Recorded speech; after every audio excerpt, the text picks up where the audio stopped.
Good evening, everyone. Welcome to this platform. Today we have with us Sister Gopi.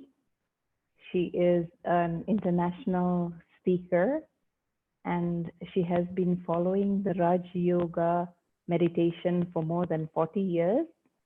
She is here with us today to educate us on the philosophy of karma. I would humbly request all of you to make sure that your mics are on mute. And if you have any questions, kindly drop them at the chat box and we shall address it to Sister Gopi towards the end of the session, and she'll try and answer them for you. Thank you very much, Sister Gopi. Welcome. Over to you now. Thank you, Jabeen. And also, hello to everybody, wherever you are in the world. Is the sound okay? Yeah, it's good. Good. So it's always customary in the Brahma Kumaris to start with a moment of silence. We call it an Om Shanti moment. So I'm going to invite you for a few moments to just step inside. Let everything become peaceful.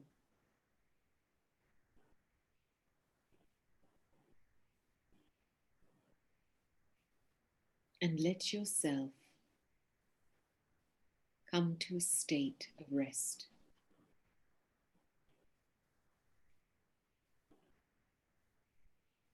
Rest your mind, rest your intellect, and rest your body.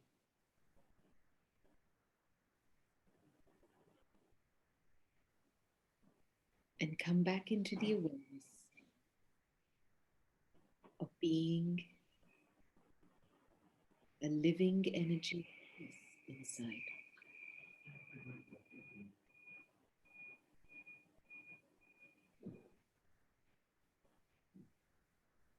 Om Shanti.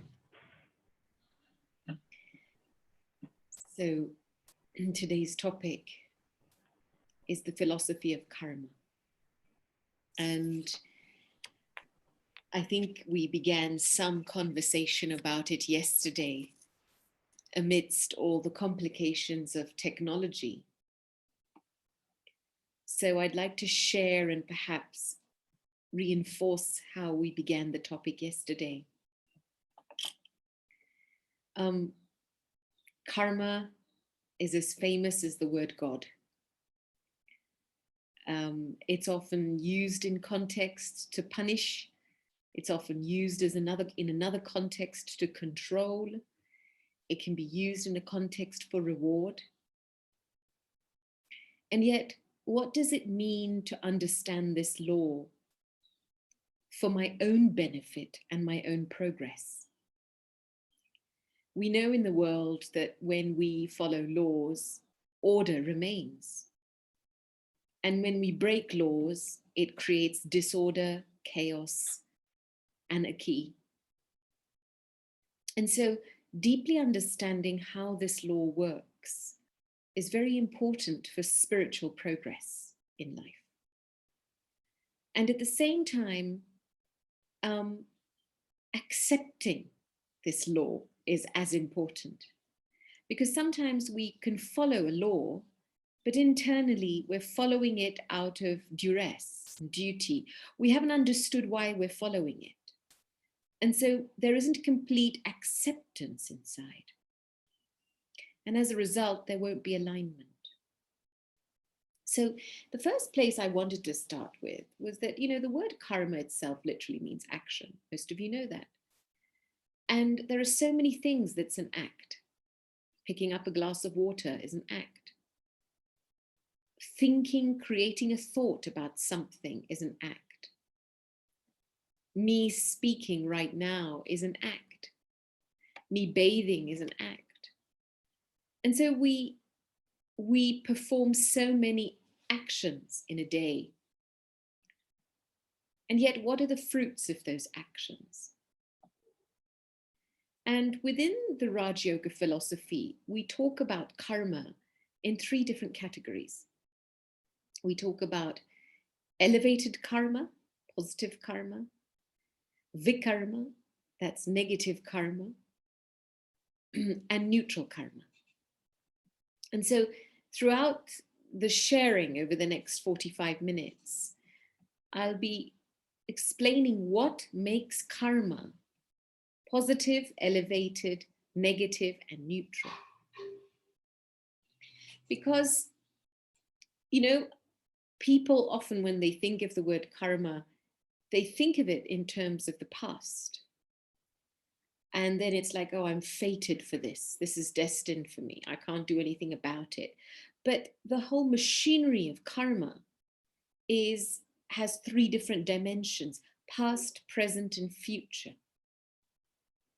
And so if I'm able to realize the karma that I've been doing that's wrong or that's a mistake, and I realize that in this moment now, then I can reverse the track of my future karma.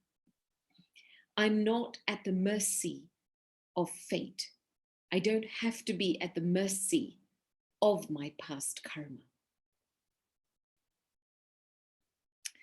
How does that happen? Now, one of the first places to begin is the understanding of Dharma. In many religious contexts, Dharma is a word that's used for religion, for righteousness.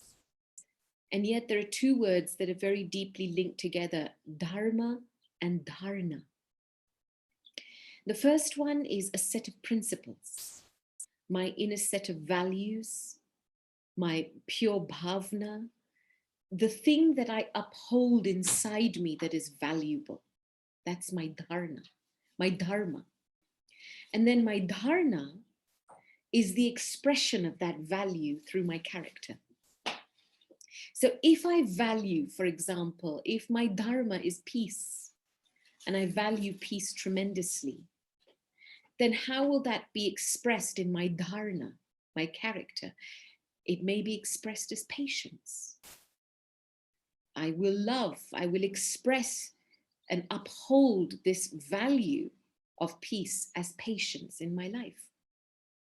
So in many ways, what tends to happen now, as I suppose in the world, materialism's increased, the dependency on facilities is increased. And so if we have money, okay, we can make shortcuts. We have facilities, we can make shortcuts, and we live with dependencies. And what that's created for us is a bondage of karma, because we live comfortably, but perhaps not contentedly or happily.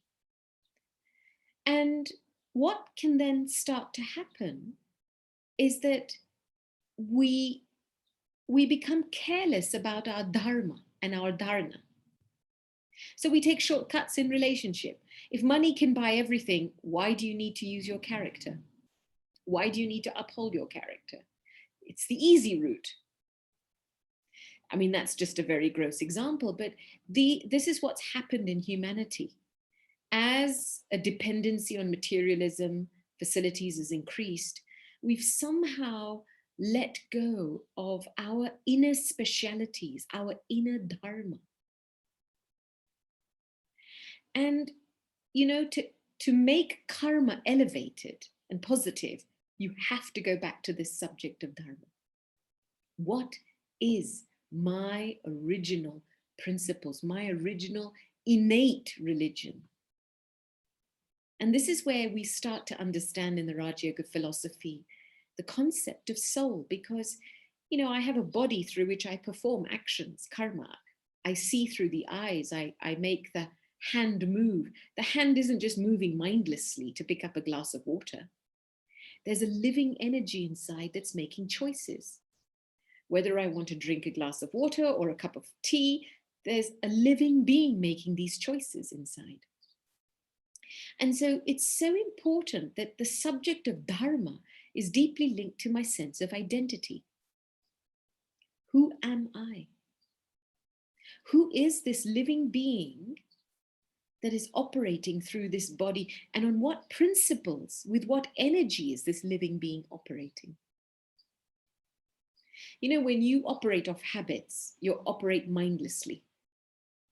When you live with your dharma and principles, you operate conscientiously and consciously, mindfully.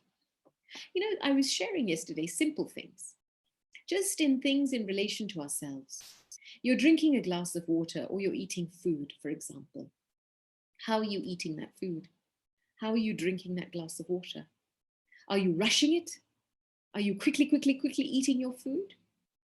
Or are you mindful that if your dharma is of peace, I'm going to eat peacefully. I'm going to drink peacefully. And then what starts to happen is you start feeding yourself practically. You create an environment, an atmosphere, and a vibration of peace for yourself because you've allowed that peace to operate through your karma. And so realizing yourself to be separate from this body is very important, to be able to reconnect with your original religion, because there's so many different kinds of religions now. You know, I'm just not talking about the main religions of Christianity, Islam, Judaism, etc., Sikhism. I'm talking about religions of the body. Smoking is a religion, drinking is a religion. Anything that's an addiction has become a religion because it's a, how do you say, it's something that you'd have to do all the time. You're addicted to it. It's become also ingrained in your belief system. So there are so many different kinds of religions we've created. And those religions often underneath them have dependencies. We're not upholding anything, but we're filling a gap. And so very important that when I want to restore and I want to start performing positive karma, then I have to first start to consider myself to be a spiritual being having a human experience in life. And I have to deeply connect inside with the treasures of peace, purity, love, and bliss, and knowledge and truth that are my innate treasures inside. Yes, they've been masked over by all these various materialistic habits and religions, and yet at its depth, what does the human soul require to live? Peace, peace of mind. This is what everybody wants, because this is who I am. And so in the practice of meditation, as we begin to slowly detach and withdraw our energies and focus inside and reconnect with our energy inside, it's like coming home to yourself. It's like starting to experience a lost peace again. We were searching and wandering for peace outside, and yet that same peace lay within. And so the premise and the basis of karma is reconnecting with Dharma. Because Dharma and my feelings, my intentions, my principles, they govern the outcome of karma. You know, there's a formula. Intention plus action equals outcome. Intention plus action equals outcome. And if I was to put a percentage to this, it would be 70% intention plus 30% action equals outcome. So much of the effect of our karma comes from the quality of our intentions. Purifying those intentions is what happens through the practice of meditation. Cleaning those intentions, making them good intentions, filling them with good wishes and feelings. You know, sometimes we feel in order to become spiritual, we have to let go of the world, or we have to let go of our family, we have to let go of things. And actually you don't. You have to fulfill your responsibility to the world, to the material roles and responsibilities you have. However, you can't let go of your dharma and karma whilst fulfilling them. And that's where we've gone wrong in humanity. At some point in time, we've deeply just dropped our specialness, our uniqueness, our dignity, our dharma, our dharna. And we've just let our responsibilities control us. Let the world outside dictate to us how we should be. So definitely fulfill the code of conduct, your family, but don't let go of your dharma and karma. This is what defines your self-respect. There are certain things that I will not do because it is not who I am. And that's very important for me to know myself at this deep level inside. Who am I? Because that completely governs your experience and outcome of your karma. When you create an elevated vision, an elevated feeling for yourself, immediately your karma will fall into place. Even a smile, even a word will make somebody else feel elevated. Yes, we all have habits. They come in between and interrupt the flow of elevated and good wishes. And yet, a soul that has practiced deep detachment, the practice of going inside, connecting with the soul, will then be able to resist the pull of the habit. You won't be controlled by the habit. You're only controlled by habits because you still feed desires. You still want something. And the moment you stop feeding desires, when you start to feel nourished in yourself, then, a habit becomes redundant. It's like you don't need that thing anymore. It's not useful for you anymore. So this is why meditation is such an important precursor and preparation to elevating our karma. You can't lead a life of elevated karma without the practice of meditation. It's impossible. Because you won't have enough self-respect and goodness to resist your habits and to resist the pulls of the world, to resist the expectations of the world. You need your own strength inside. So, when we talk about in the Raja Yoga life becoming a karma yogi, this is where I, the soul, am connected with myself and I'm using these physical organs to perform actions in my life. But I am in control. The action is not in control. So I come into relationship with action, but not into bondage with action. So the action doesn't pull me. Well, for example, if I haven't done this, then I don't feel good. This is what happens on the path of devotion. This is when our belief systems on the path of devotion control us, because I suppose when I was growing up and I had a grandmother and she had a little temple in her room. And of course, every morning at 3 o'clock, she'd be up, she'd be cleaning the idols, cleaning the temple, but getting some fruit, getting some flowers. And she just had to do that. And if one day she wasn't well and she couldn't do it, it would really disturb her.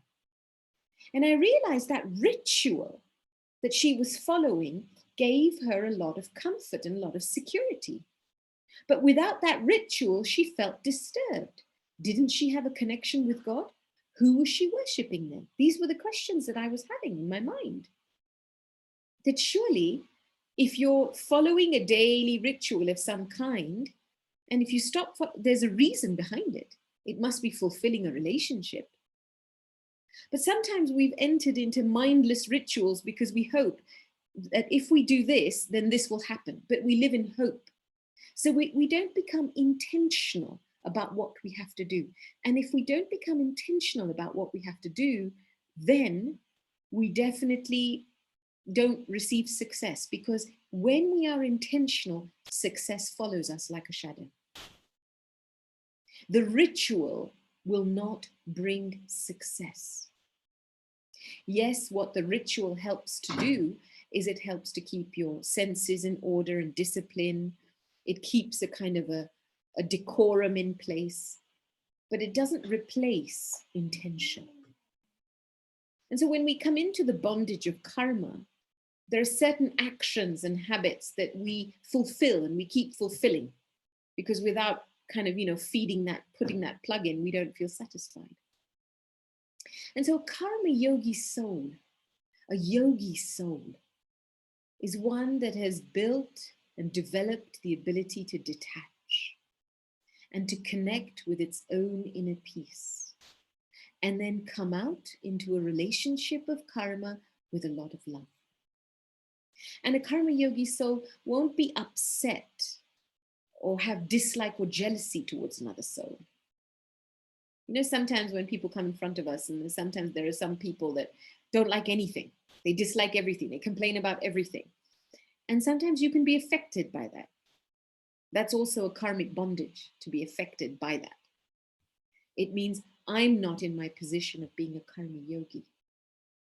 Because when you are really in a position of being a karma yogi, there is mercy and compassion, even for someone who dislikes themselves and dislikes you. You can separate yourself from their karma, because their karma is their business, not yours. But you can only do that when you separate yourself from your karma.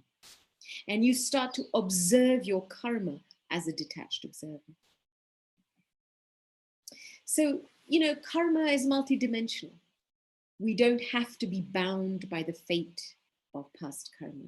Now, there is the aspect of what is it that drives negative karma, vikarma, or sinful karma in literal terms. And this is when there's been corruption inside the soul, when the purity of the soul has become mixed with other motives, desires, greed, anger, manipulation, attachments. And when there are other influences operating inside the soul, our intentions become mixed. And as a result, our karma becomes mixed. That's when somebody can become quite manipulative. Instead of being sincere and honest and revealing, if you have mixed motives, you will become manipulative, because that becomes your modus operandi. You try and manipulate through just karma. And that doesn't work. We do this in relationships all the time. What do people do? We spend so much time trying to please people in our lives. Now, there's a big difference between making someone happy and content and pleasing someone. Pleasing someone means you're in a karmic bondage and you keep wanting to do something for that person so that they'll be happy, but you're not happy yourself. And internally you feel only if they're happy will you be happy. And that's an illusion you keep feeding. So you keep trying to please them with this and please them with that. And what's the result? They're never happy. And they're never grateful for everything you do to them. And so you're then left feeling, well, I've done all this for you and you can't even appreciate what I've done. But the mistake is yours, because you put aside your dharma, you put aside your own self, your identity, to try and make another happy. And that's not how spirituality works. Spiritual law means I have to sit on my own seat, my seat first. And then I have to come into karma, the appropriate karma that's needed for that time. I can't let myself be controlled by somebody else's unhappiness and fall into the trap of thinking, well, only if they're happy will I be happy. So at a very deep level, reclaiming your dharma, it means to reclaim your identity and responsibility for yourself and the kind of energy that you are generating and giving out in the world. That's so important, because this is what the law of karma is based on. Whatever it is I'm sending out as a vibration, the world is an echo chamber. It will come back to me. That energy will come back to me, and it will come back to me multiplied, because as time goes on, things multiply. And so, I can't then in my own life say to me, why is this happening to me? The moment you start to meditate and become a yogi and you take responsibility, then you understand the deep philosophy that whatever I create, I will have to receive in return.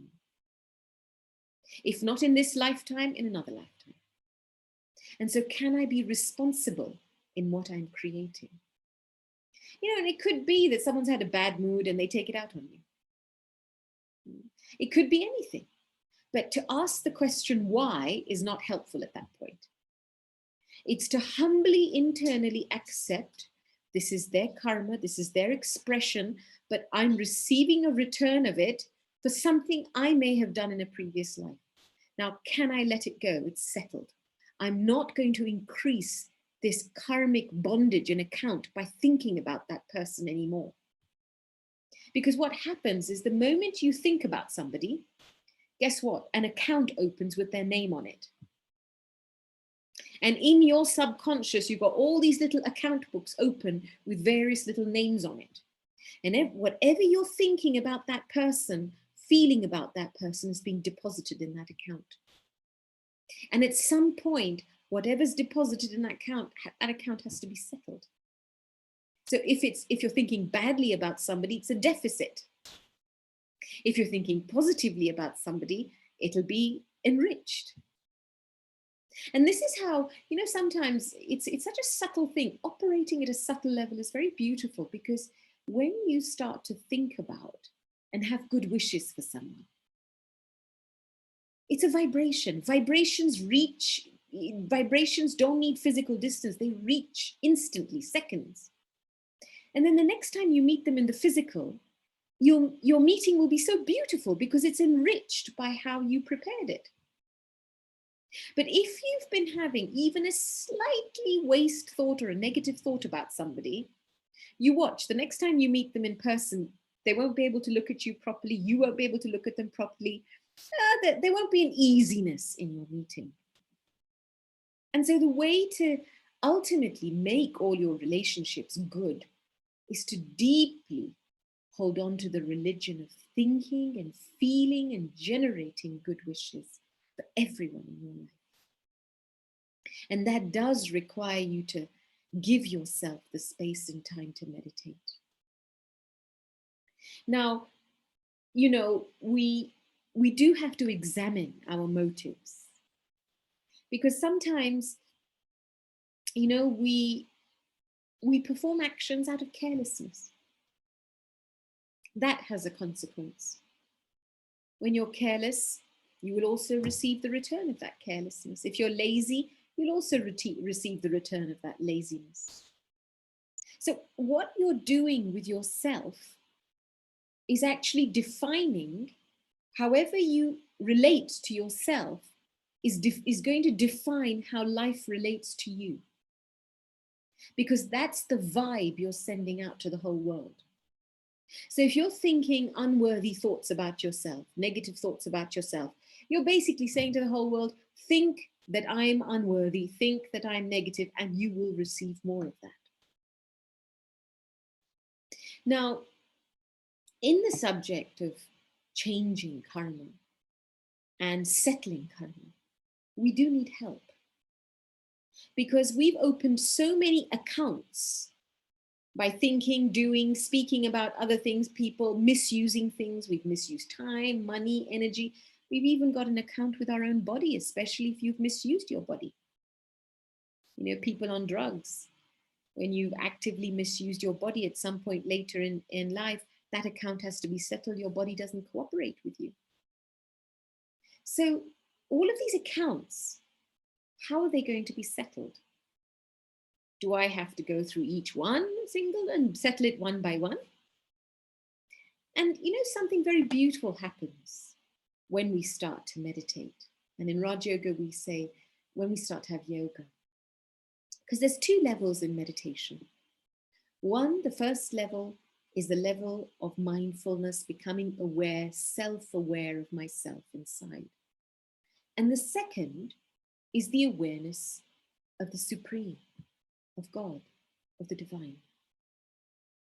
And it's in the second phase of meditation that the soul truly becomes empowered and can stand independent in its own truth.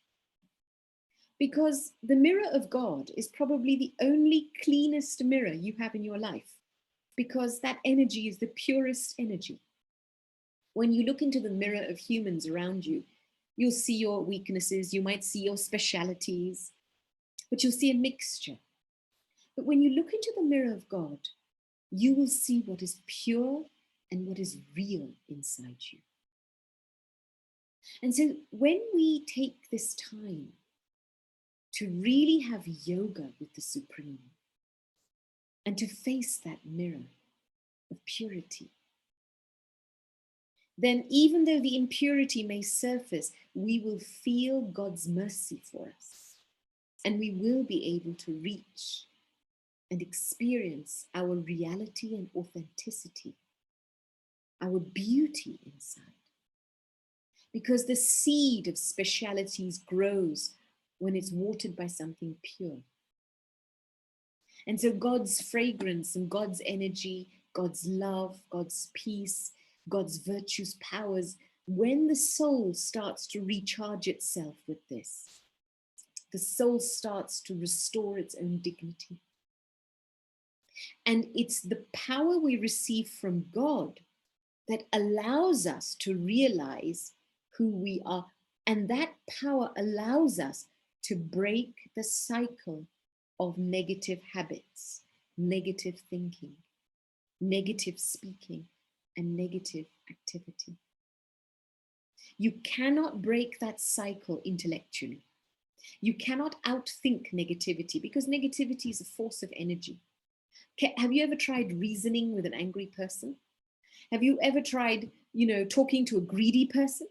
Have you ever tried, convincing a person who's full of desires? It doesn't work, because these energies feed on themselves. So there's no reason and rhyme to it. And so it's just a different frequency of energy. A spiritual frequency is like on a radio player, 105 FM.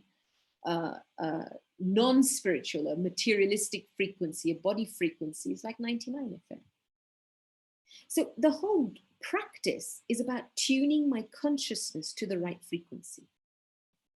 When I tune in to myself, being aware of myself as a spiritual being, a child of God, I automatically start to become like that which I give attention to. I start to feel the softness of purity, softness of peace, softness of truth. But then when I forget that and I start to consider myself to be a body, and I see all my roles, my responsibilities, my image, what I have to upkeep, then at that frequency, all the data in the world that's operating at that frequency, it'll be like a traffic that enters my head. And that's how we then become sensitive to how other people see us, how other people think about us, how they speak to us. Because we are operating, our consciousness isn't tuned in to the right frequency. When your consciousness is tuned into a spiritual frequency, you will not take things personally. You will see things for what they are. You will take what you need to learn and you will move on. But when your consciousness is operating at a bodily frequency, image, role, etc., then you will be deeply concerned by how people perceive you and what people say about you. And it's like a vicious cycle, because then you have to meet their expectations, so they think good about you, and then you're caught up in a karmic bondage like that. You end up pleasing people. And you never actually realize who you are. It's so important to understand that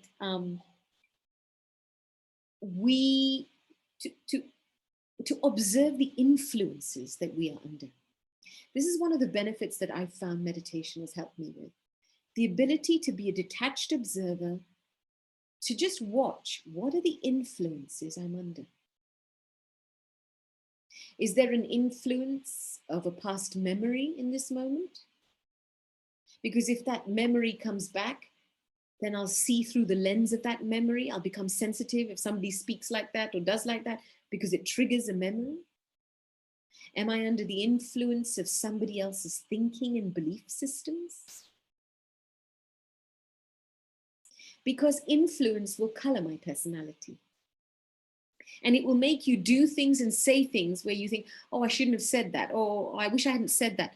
But this is all language of being under an influence. It means I'm not in control. I don't know who I am. So one is being influenced. The second is watching by what's controlling you. And sometimes control is not just external, control is internal. You're controlled by your anger, for example. You're controlled by subconscious belief systems.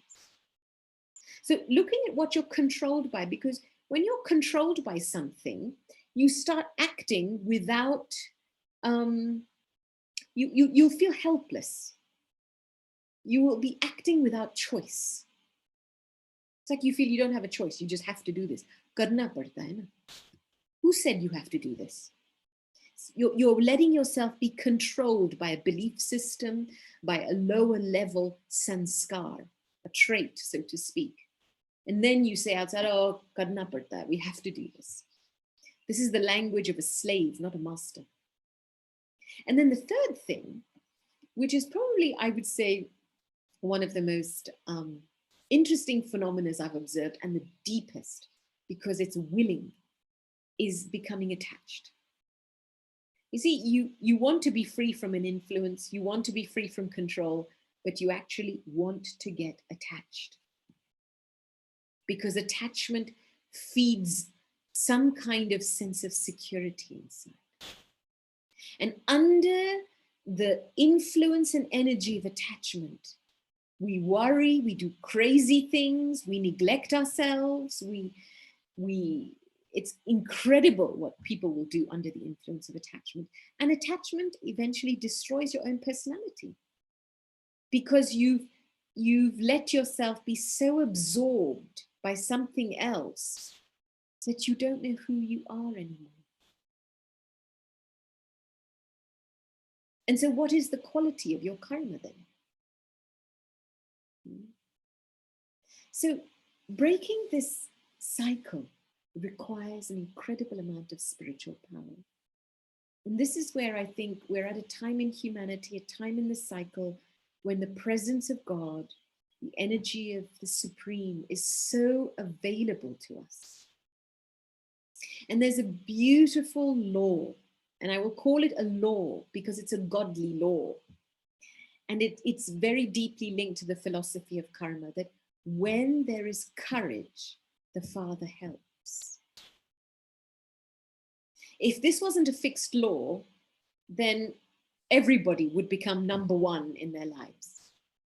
But if you maintain courage, that's the door and the frequency to open to receive God's help and power. And so what is courage? Courage is the courage to stay true to your values.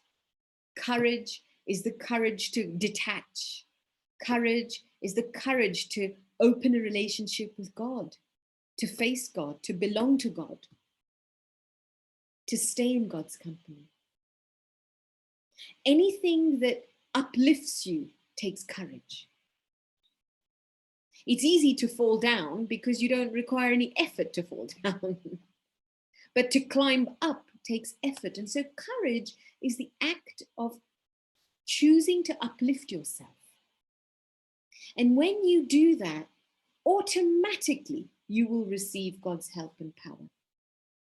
And this is a beautiful law that in my own life I have seen work in incredible circumstances.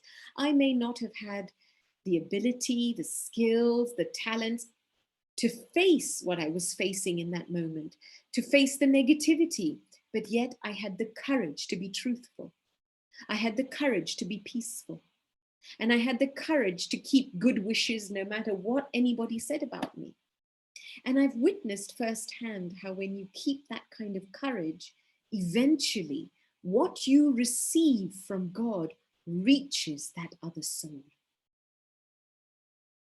It's such a beautiful thing to watch that dynamic happen. But if in between you lose your courage, what happens is your mind gets disturbed. And then you can be meditating, but none of the benefits of your meditation is reaching anybody in your life.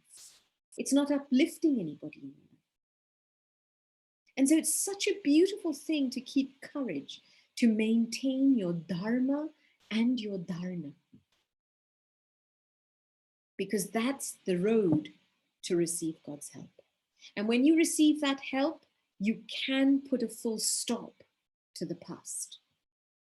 You can put a full stop to that cyclic effect of negative karma, because that's what power helps you do. It helps you press the pause button. And the only requirement for that is courage. You know, many years ago, before you go through your own journeys, and there was a time in my life when my grandfather developed lung cancer.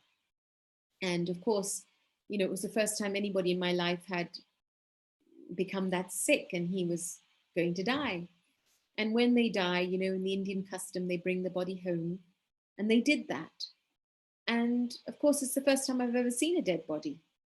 And I remember at that moment, it was so, I would say it was a big moment of realization for me, because I asked myself the question, if that was me tomorrow, would there be anything that I would regret having done or not having done? And so I asked myself this question regularly. Am I doing anything that I would have to repent for? If that's the case, then let me stop that now. Because I'm going to be the only person who suffers afterwards.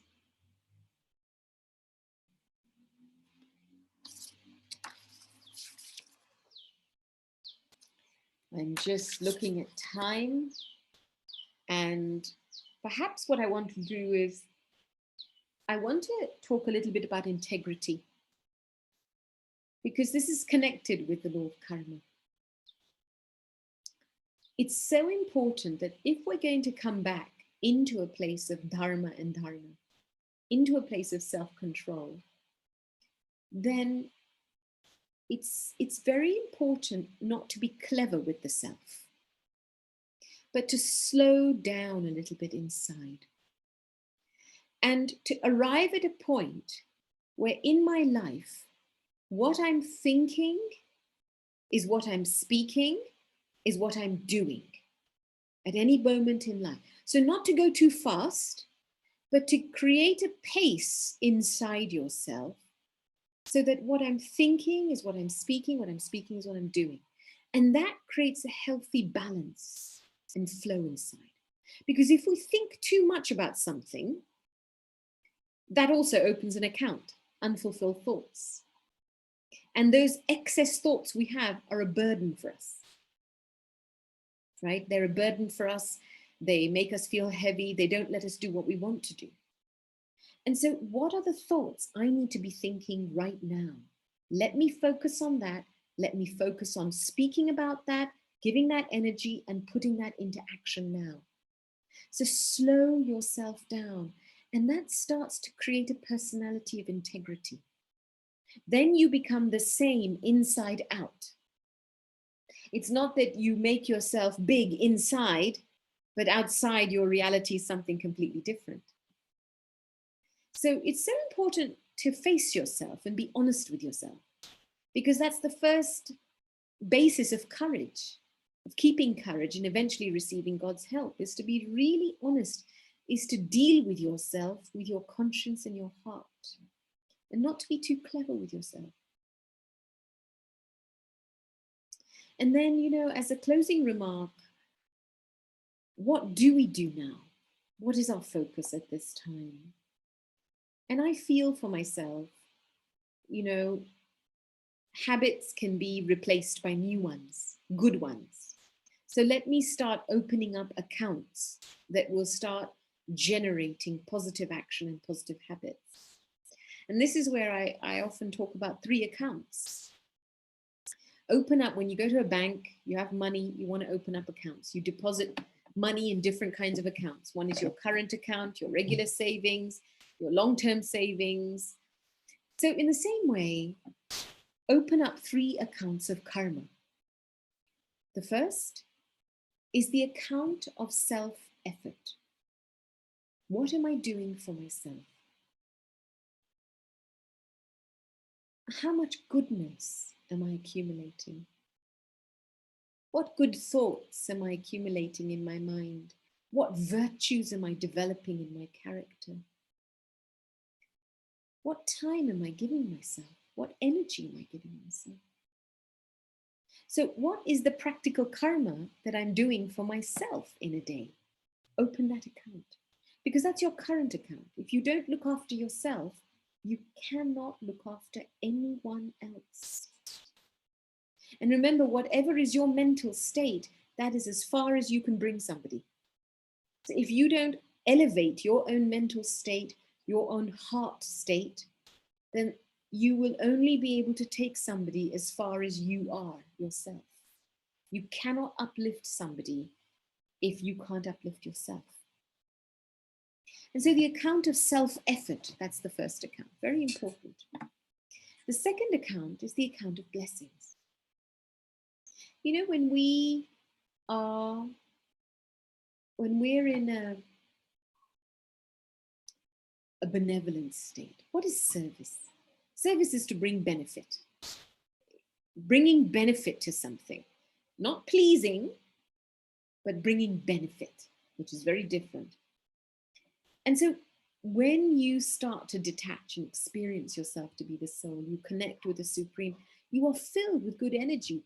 That good energy will make you perform spontaneous good karma. You know, it's like you're on autopilot. You know how when you wire up a doll and then you leave it and then the doll works automatically. So in the same way, meditation is like wiring up our spiritual frequency, and then that automatically lets us perform benevolent karma. So we will say things not to bring somebody down. We won't criticize somebody. But we know if somebody's made a mistake, we'll say something positive to uplift them. So for example, you know, I used to work with somebody who always used to get upset. Young brother in a center, and we always get upset over small things. And of course, it was really hard because, you know, when you get upset all the time, how do you make him happy again? So one day I said to him, you know what? You're such a royal soul, and getting upset doesn't suit you. So the next time you get upset, I'm just going to remind you that the king has fallen off his throne. Can the king get back on his throne? I didn't start criticizing him for getting upset. I understand he's a soul. I see his speciality, his royalty, his goodness, and then I see where he wobbles. And so let me keep that goodness in mind and contextualize someone's behavior against the backdrop of their goodness, not just to focus on their weakness all the time. Yeah. And that's how you accumulate blessings. And then a smile, a few words, people will feel uplifted by it. And blessings are medicine. You know, in Hindi, we say dua is dawa. Because when you're sick and you can't do anything for yourself, it's that account, your savings account of blessings, that will come to your rescue. It's people's blessings that will support you through a crisis. And then the third account, which is a bit of a long-term deposit, savings deposit account, and a harder account to accumulate in, but very necessary, is the account of charity. So we say, you know, sometimes charity in a materialistic context is giving food to the poor, giving clothes to people who don't have things. If there's a crisis, like there was the earthquake in Bhuj many years ago, plane loads of stuff went to people. So charity means to give at a time of need, so that someone can move forward. And this is especially important when people make mistakes. You know, what do you do when somebody makes a mistake in spiritual terms? Do you sit around talking about the mistake? Why did you do this? What did you do? Or do you instantly make effort to make them forget their mistake? Do you instantly make the effort to try and make them light and give them love so they can forget they made the mistake? That gets accumulated in your account of charity. Now, you need a lot of power for yourself and for someone else in that instance. So our account of charity is really about filling somebody else's weakness with our own power. Where somebody doesn't have patience, can I fill it with patience? Where somebody doesn't have tolerance, can I have the tolerance for both of us? This is what accumulates in the account of charity. So now, if we have so much work to do to accumulate in these 3 bank accounts, what else do you have time for?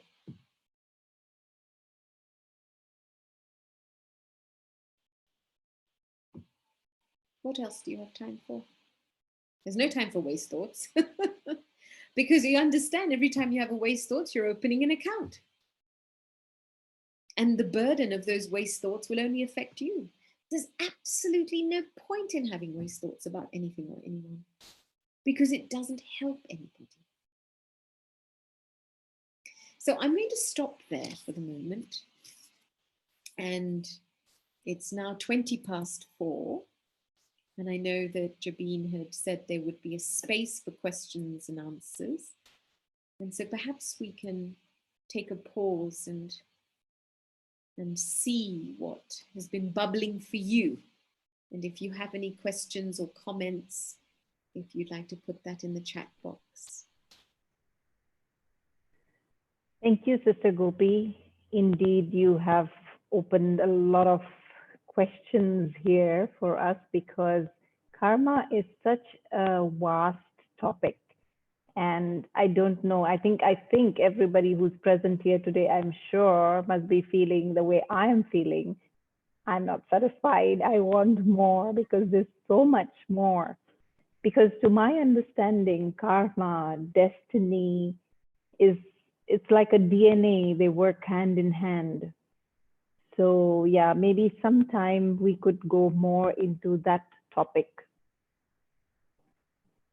Because I have a question actually, which a friend of mine has requested me to put it up today, that she is, out of all the siblings, she's the only one who, out of everything that you can say, that happiness, prosperity, health, she's the only one who is not so good.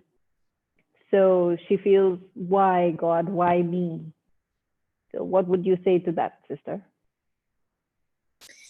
You can't accept your karmic situation if you don't know who you are. So if you identify with your karmic situation, oh, I'm in a female body, oh, these are my circumstances, and then you compare with everything around you, you're starting from the wrong point. Does that make sense? Because comparison is absolutely futile. I mean, I'll give you an example. When I was growing up, I used to go to a polio clinic, because that was part of our family's charity work. And I would work with the young children, I'd play with them. And these were children that didn't have arms, legs, they were deformed, they had extremities. And yet they were some of the happiest children I knew, because they were born like that, but that's what was their reality, and they were happy in that reality. Then I remember watching one day a group of adults come into the clinic, and they must have come from abroad. Perhaps they were donors or sponsors or whatever. And there was one lady who was so sad, and she was saying, oh, okay, oh, poor thing, and they must suffer so much because they don't have an arm. And I was starting to see 2 realities.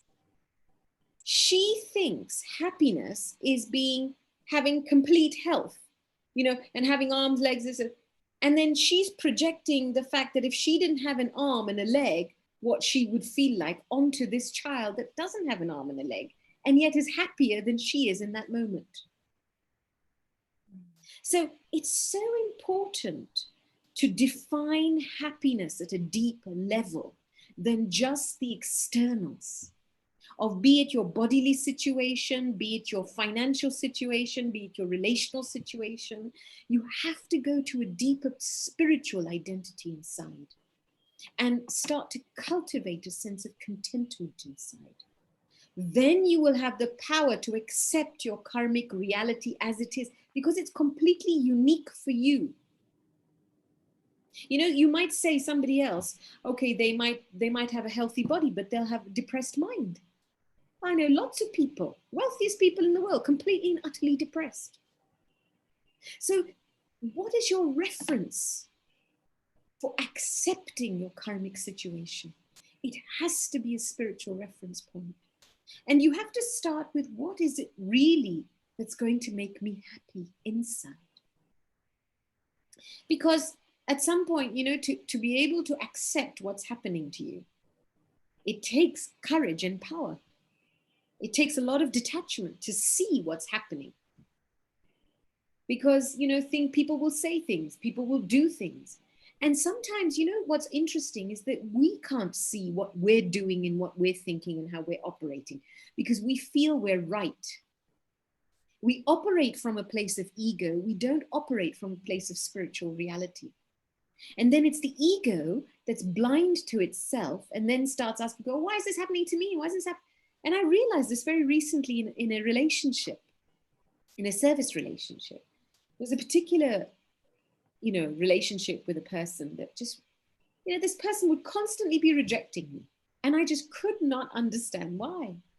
And at some point, you know, as I moved away and stepped away, and I started to realize, okay, let me look into my life. And I started to see patterns of my own sanskar of rejection.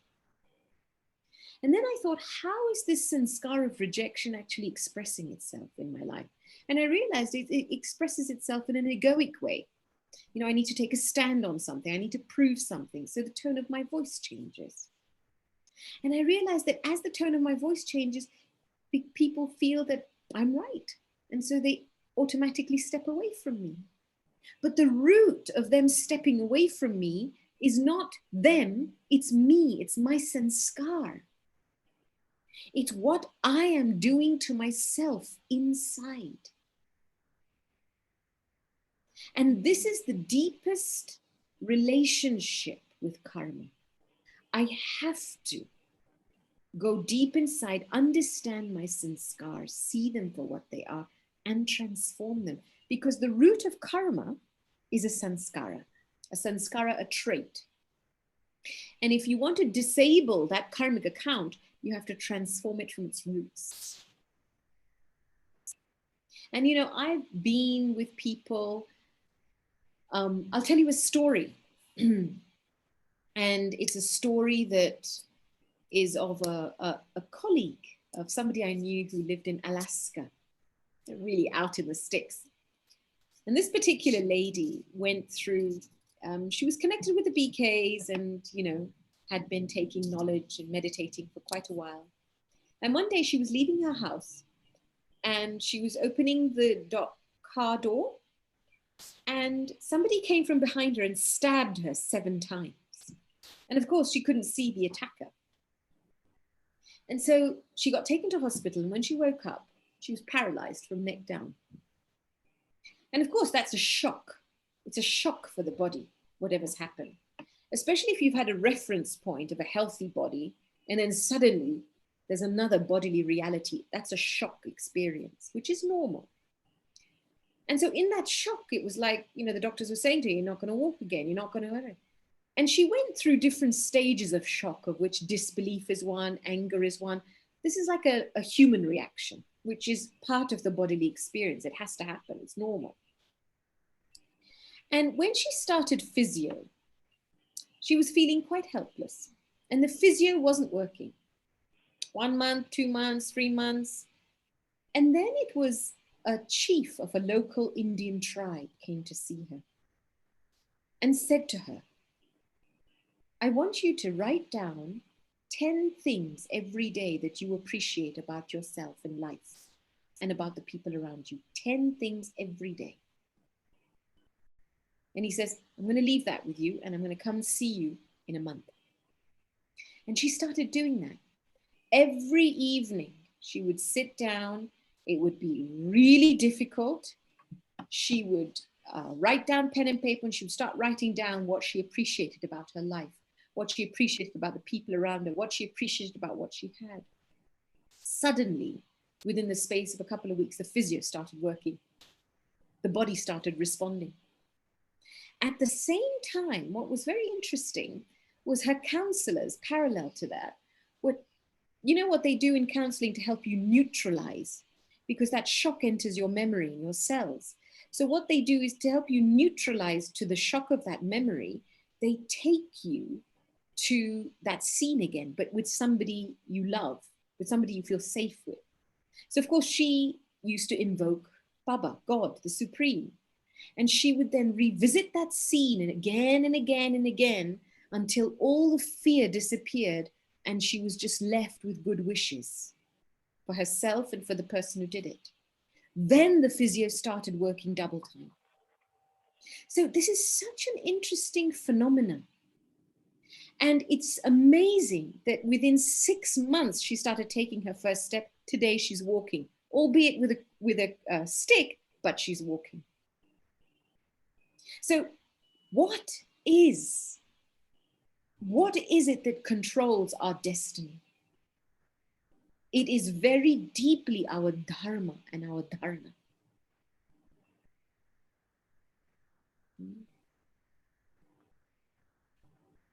Okay. Sister, another question is that whatever we are going through, this whole world going through this situation today, would you say is a karmic account? I'd say it's a combination of karmic accounts. Absolutely. It's like there's two things. One is that, you know how in nature there are seasons. There's spring, summer, autumn, winter.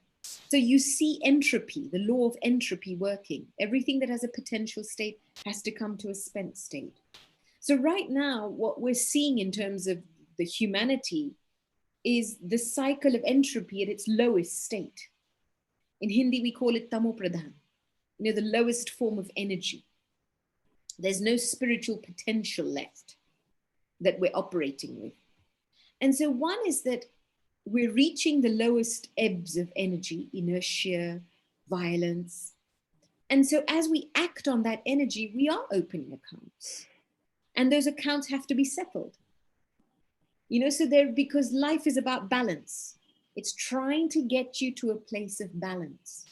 But in this equation of these karmic accounts settling, be it with matter, be it with your own body, be it with nature, be it with people, the presence of God is more available now than ever before. Because it's the energy of God that helps you put a full stop to a cycle repeating itself. You need to have a big heart to accept something. So I find at this time what's really important is don't worry about your karmic accounts because they're there. It's a soup. Everybody's in their own unique soup of karmic accounts. So what? What I have to pay attention to is that I don't perform any more actions that I repent for. That's number one. Second, I've got to absolutely ramp up my connection with God. Because through that power, I will be able to face my fears with love. I'll be able to face my past with benevolence. Because it's only God's company that can keep you safe enough and in an elevated state enough to finish the past. There is no other way. So everything I do, it's like just as in this example with this particular individual, when the counselors were taking her back to that scene of where she was being stabbed with somebody safe, I do the same thing. When I'm talking to somebody, I spend a few moments just invoking God's presence so I'm not alone, so that their fear won't infect me. Somebody else's karmic rubbish won't touch me because I'm not doing things alone. And never face your past alone. It takes a lot of courage to accept your lot. I walked myself into where I am now. I've got to walk myself out. And so for a little while, I would suggest you don't think about your situation, because people become unhappy and suffer because they become situation conscious. They think, oh, if the situation's okay, I'll be okay. Guess what? The situation's never going to be okay. After COVID-19, normal will take on a completely different meaning. So, trying to live with some kind of hope and wish for matter to remain fixed, it's impossible. Even your body changes, gets old. But what do I need to do inside to stay happy, no matter what is happening outside? That is what starts to turn the wheels of becoming a master of your destiny. Mm. So this was the next question, that at today's day and time, there are so many of souls or people, you can say, that are not getting the bare minimum that they need.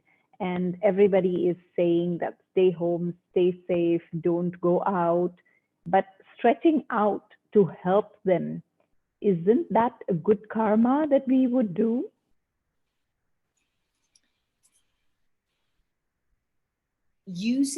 I won't use the word help, because sometimes the word help can get corrupted. Why? Because, sometimes we have the sanskar of helping people, but neglecting ourselves in that process. What I'd like to say and recommend that people do is to use their time, money, and energy in a worthwhile way. Right? And that puts a completely different spin on it, because then I'm using something that I have that is valuable for something valuable. So I am responsible. I will act responsibly. Sometimes in the spirit of helping, we give, but we give blindly, and then it gets wasted. But when you have the intention to use what you have in a worthwhile way, then even God will help you use it for an elevated task. And I've often found that in my conversation with the divine, with the supreme, when I really say I am available, use me in your elevated tasks. Your children are unlimited. You know where someone needs help.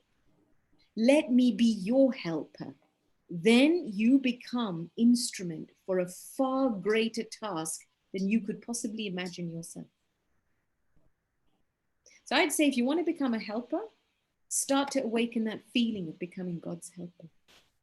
And then the drama and life and God will bring such amazing circumstances in you that everything that you have in your life, all your resources, will be used in a worthwhile way. Don't lose that link to try and help. Connect with that link, offer, and then follow the signals in the drama. That's more natural. Does that make sense? Mm-hmm. Yeah. Another question here we have, sister, is that with those of us who have just had a recent family or a loved one who has just passed away or left the body, we hope and pray that they are in a good place. But how do we know that this is the case? Every soul's karmic situation is very unique and very complex. You cannot know about someone's karmic story. What you can do is that by sending them good wishes and really having meditation, they will receive the help of your good wishes to settle whatever they have to settle, to be able to move on, because they need help to move on. And sometimes if somebody's performed some karmas in their life or done something, and maybe they leave in sorrow or they experience sorrow, then the greatest act of charity from my side is to make sure that I have extra meditation and that I have extra light. I connect with God and I send extra light to that soul, because they don't have a body anymore with which to settle it, to say sorry, to think this. But at least I can send that enough that will give them the help to move on. And yes, the soul will have to receive a return of it. And one of the things that often in a spiritual life they talk about is that towards the end, what does repentance look like? You'll suddenly, I think as the soul leaves the body, you'll suddenly start to have visions of everything you did. And just having those visions, you'll feel, oh my God, I did that. That feeling of repentance is what might be experienced. And that itself is a settlement.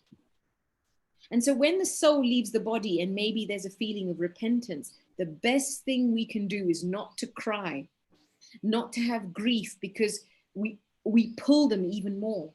It makes the soul more restless. We have to have yoga and meditation and generate good wishes for that soul. Okay, we have another question here. Sister spoke about a karma, which is neutral karma. Can you give us an example of neutral karma? Neutral karma is karma that has no reward to it. At this point in time of humanity, we are not in a place that we can have neutral, our karma is neutral. It's impossible because we have debts to settle. We've created karmic debts. We have to perform a lot of elevated action to settle those debts. So now it's the game of positive and elevated karma. But there was a time in humanity when our karma was neutral.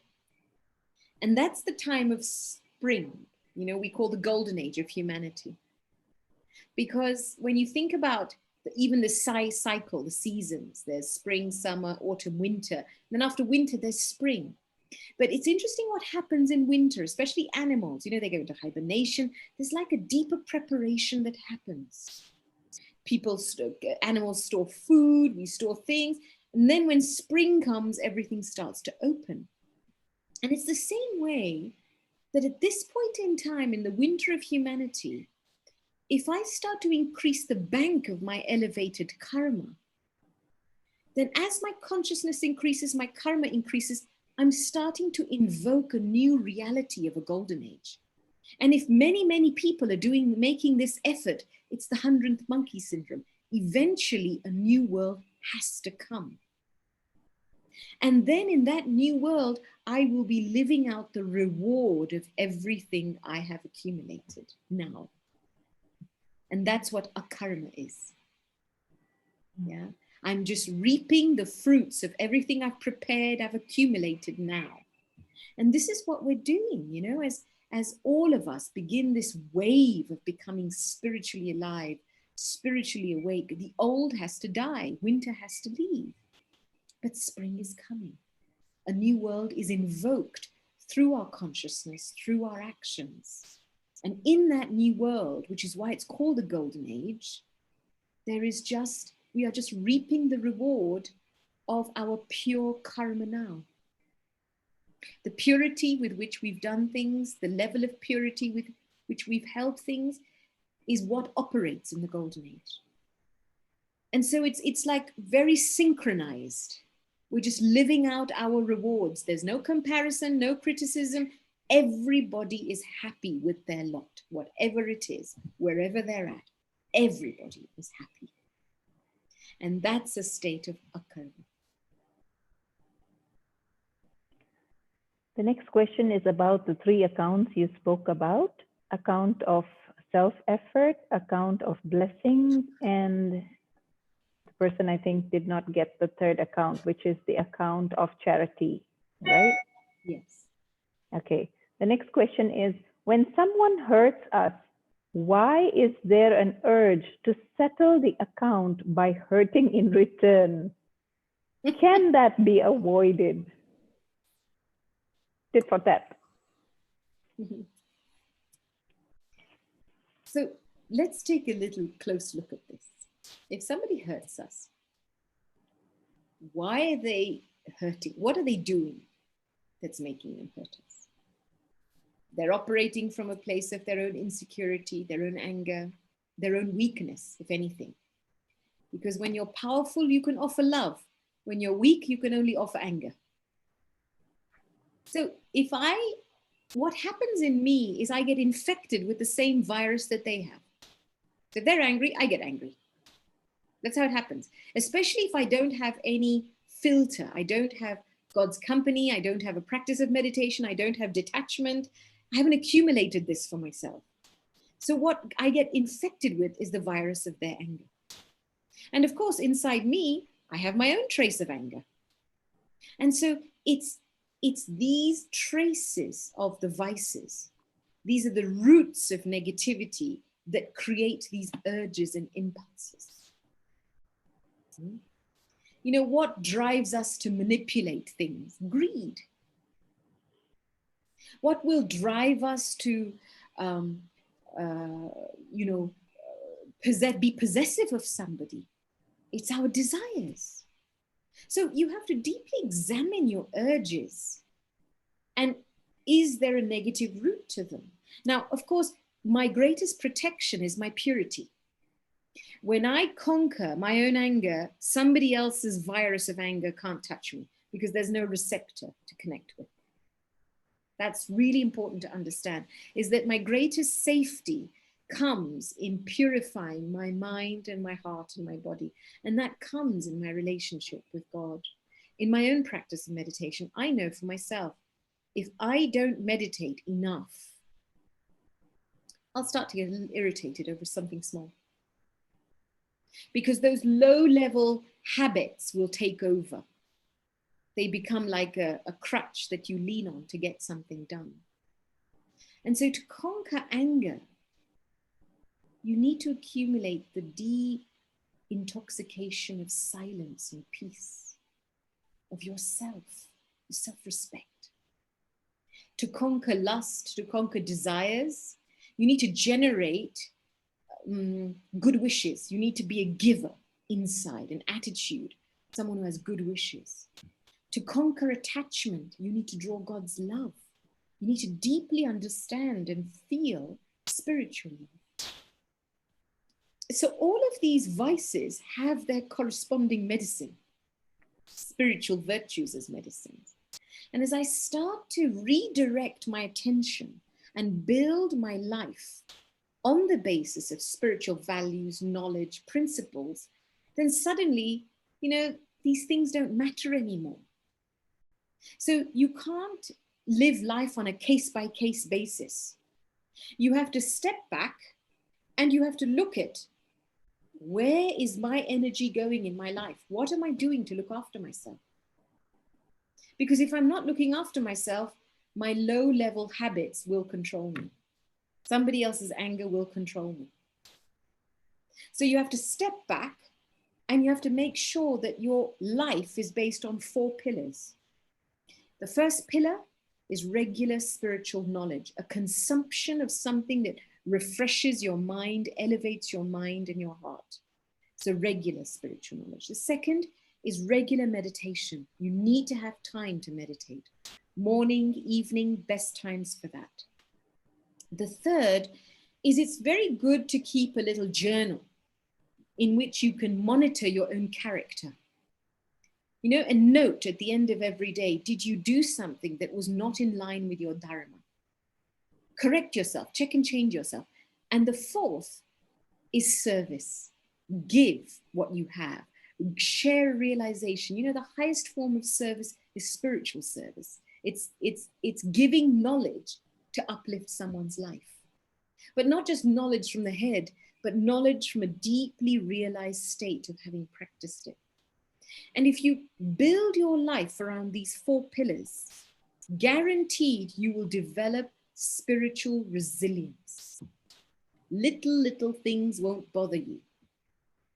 But if you've built your life around people and only people, then everything people will do will always affect you.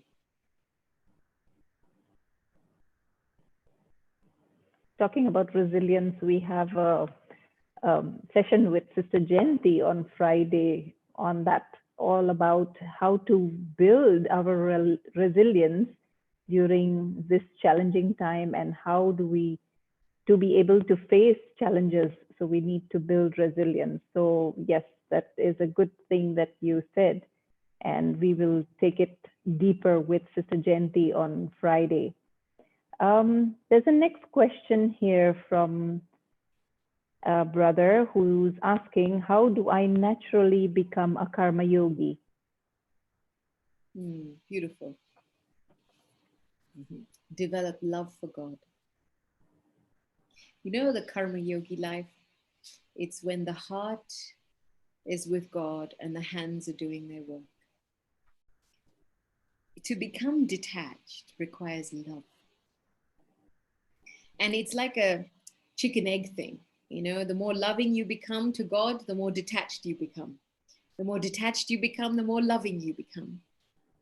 And that's the description of a karma yogi soul.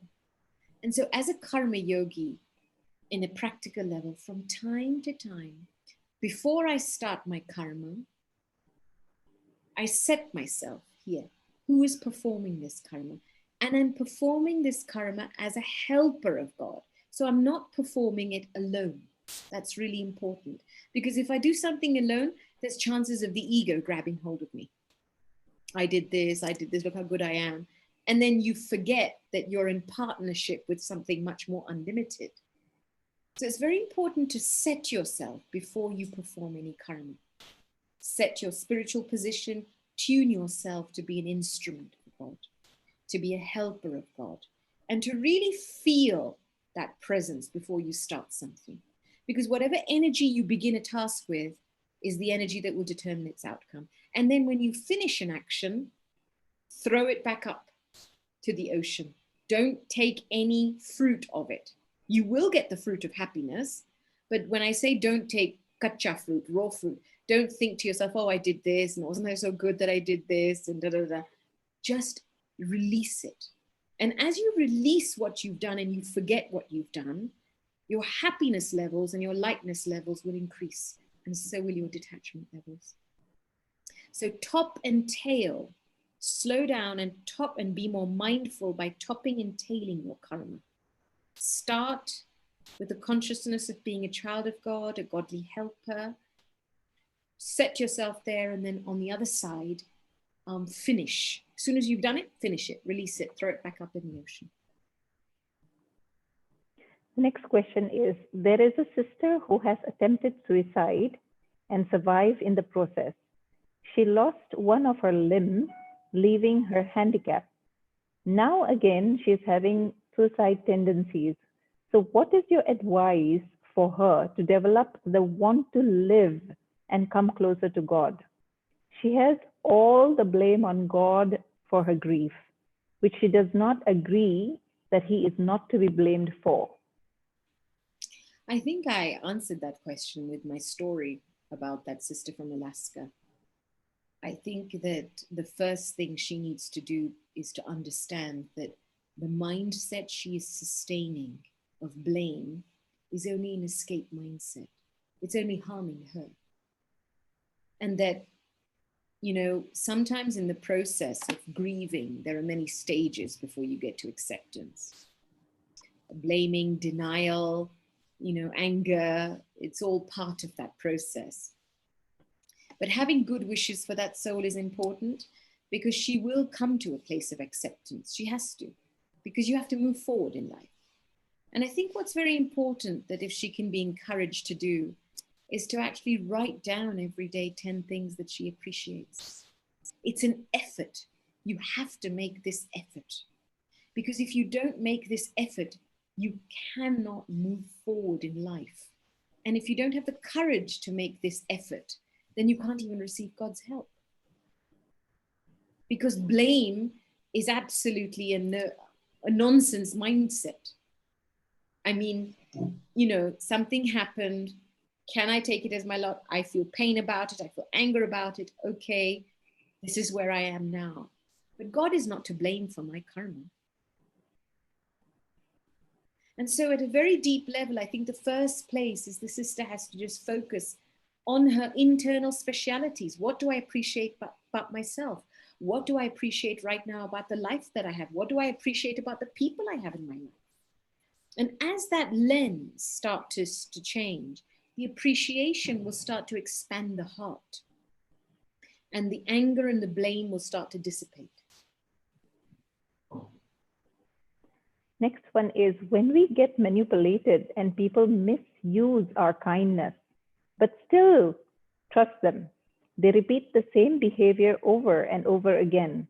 How to balance or discern how to give and how much to give? It's interesting, I'm remembering Daddy as you speak this, Daddy Janki.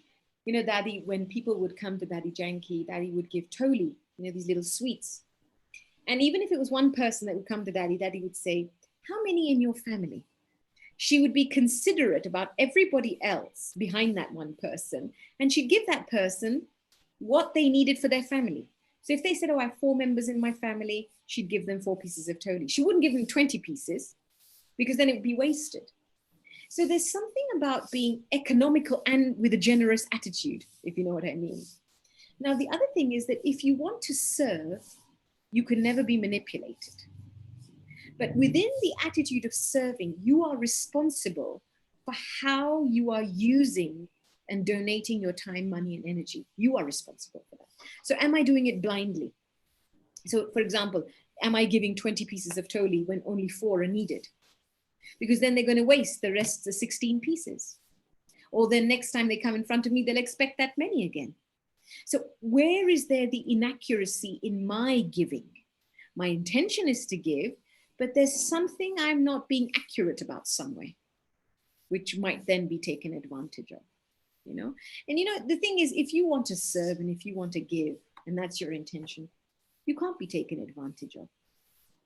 If you want something in return, then you can be taken advantage of. Spiritual serving, when you're connected spiritually, there is a discernment for using everything you have in a worthwhile way for yourself and for someone else. What happens out of our own attachment and out of our own bhavna, we give more than is actually needed because we don't take the time to figure out what's actually needed.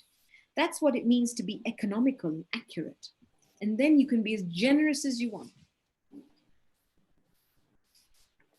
We have another question. Is there something like collective karma that children can suffer because of someone's parents' karma or their parents' karma? Absolutely. I mean, you're seeing the whole world go through a collective karma pickle. Each one of us is so intricately connected. Me even thinking about you even thinking about me is a subtle wavelength that's operating. So we are intricately connected. And yes, I think that there is an aspect of collective karma involved. But, within that is the context.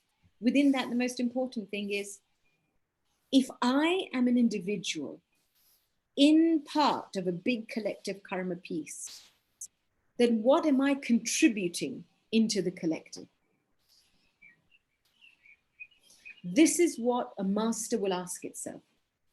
And so my inner efforts to become spiritual, to become peaceful, to become loving, these are efforts that will contribute to the collective karma. So it's not a disadvantage. It can be used to your advantage. But it requires somebody to deeply realize inside, what do I have to give now? To change your mindset from taking and begging to being a benevolent donor in life. And to know that whatever effort I'm making for myself, it's a service to humanity. Self-service is world service, because I'm intricately connected in a collective karma.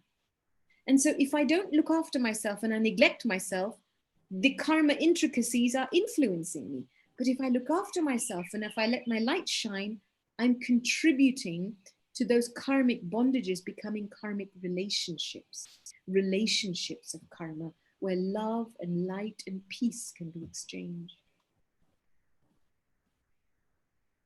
Next question is, do we souls take only one birth in this confluence age?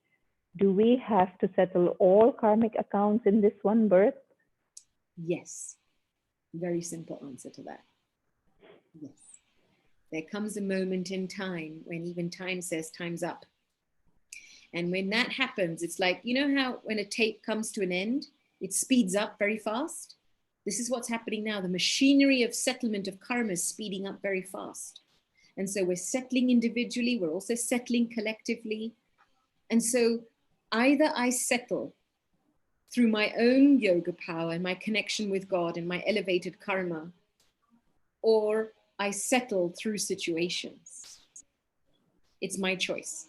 Whether I do it, I'm one step ahead of my karmic accounts in one sense, so that I'm always taking power to dissolve negativity, to finish what's wrong, because any negativity I'm holding on to in my life will still sustain some form of karmic account in my life. So have I made a contract with myself to finish negativity in my life? And if I make that conscious effort, conscientiously, I take it in my hands, I study, I meditate, then I'm one step ahead of my settlement. I can settle and I can choose how I want to settle. But if I still am a slave to my own negativity inside and I don't want to finish my negativity because it still feeds me, then I will have to settle accounts through the drama. And that might be more painful. Thank you, sister. That was enlightening. Maybe we could have a few minutes of meditation. Yes. Before we end the session. So I'd like to invite everybody to just, wherever they're sitting, to sit up straight. Give your body that respect.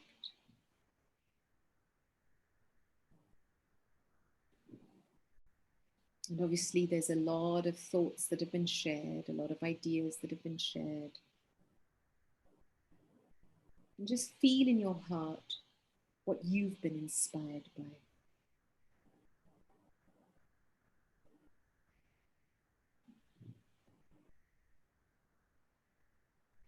Let that inspiration take on a form of light.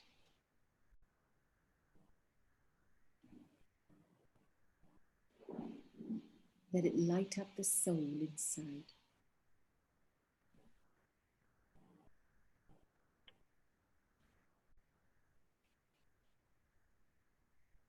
And whatever inspiration and faith that has been awakened inside you,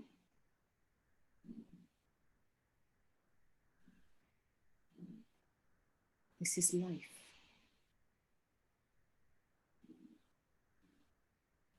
Serving others, helping others is about transferring this faith, transferring inspiration.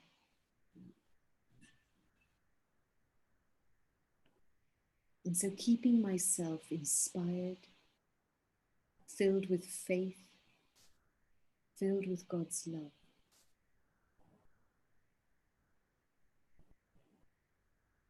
And I become a lighthouse in this dark world.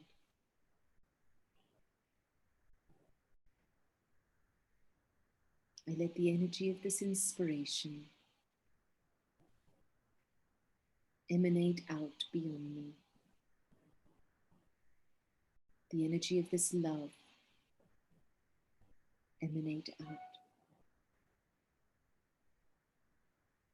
And know that this time that we have spent together, being inspired, has created a beautiful atmosphere and vibration.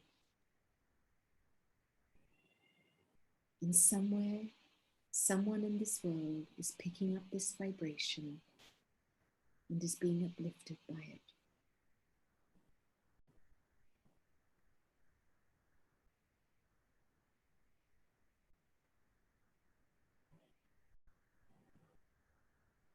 Let me maintain courage to stay light, to stay benevolent, to stay close to God.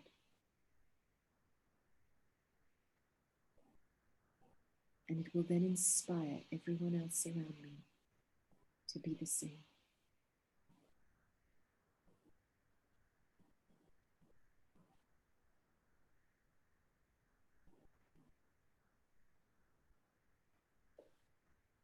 Shanti.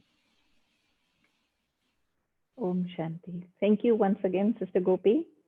Thank you, everyone present with us today.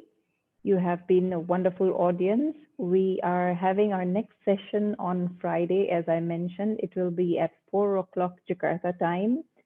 It is with Sister Jayanti, who is also a very well experienced sister in Raj Yoga meditation. And she will be sharing with us how to build resilience to face challenges.